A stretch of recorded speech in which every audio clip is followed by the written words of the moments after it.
So many people think they're overreacting, but what if the reaction isn't actually about that moment at all? I was talking to one of my clients the other day, and after she poured her heart out, the stress at work, moving to a new city, the pressure from colleagues and supervisors, she said, maybe I'm just overreacting. And I hear this all the time. So many of us shut ourselves down and dismiss ourselves because we're terrified of being too much, especially women who constantly are told that they're too emotional, too sensitive, too dramatic.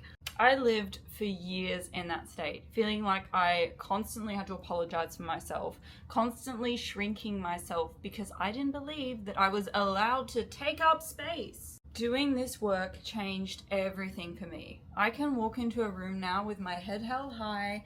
I can speak without rushing or apologizing 3 times in one sentence. I can express my emotions without feeling like I'm inconveniencing the world for having feelings or having an opinion.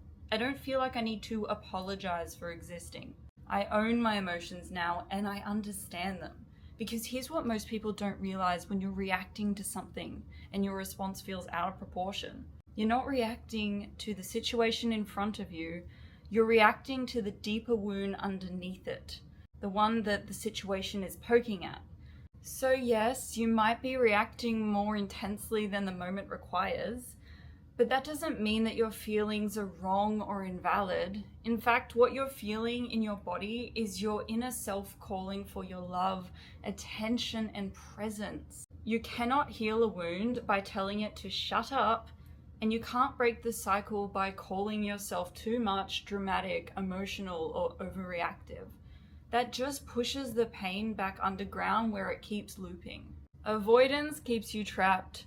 Dismissal keeps the trigger alive, and self-shame keeps the cycle spinning.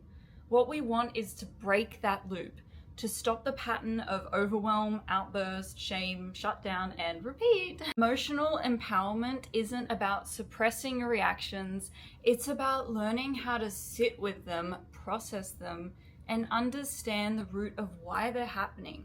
When you understand the deeper root, the original wound, the unmet need, the childhood pattern, the emotional imprint, you stop being reactive to every situation around you. You stop feeling like you're walking on eggshells in your own life. Overreaction isn't crazy, it isn't a weakness, it's unresolved trauma being triggered.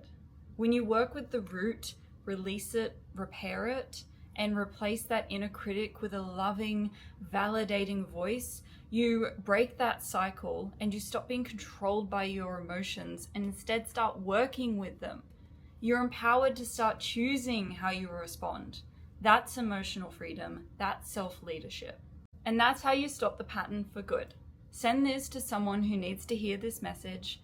And if you want free resources to help you develop these skills, then check out my free community with the link in my bio where we've got a bunch of resources to help you out, or comment MAP and I'll send you a little teaser. See you inside.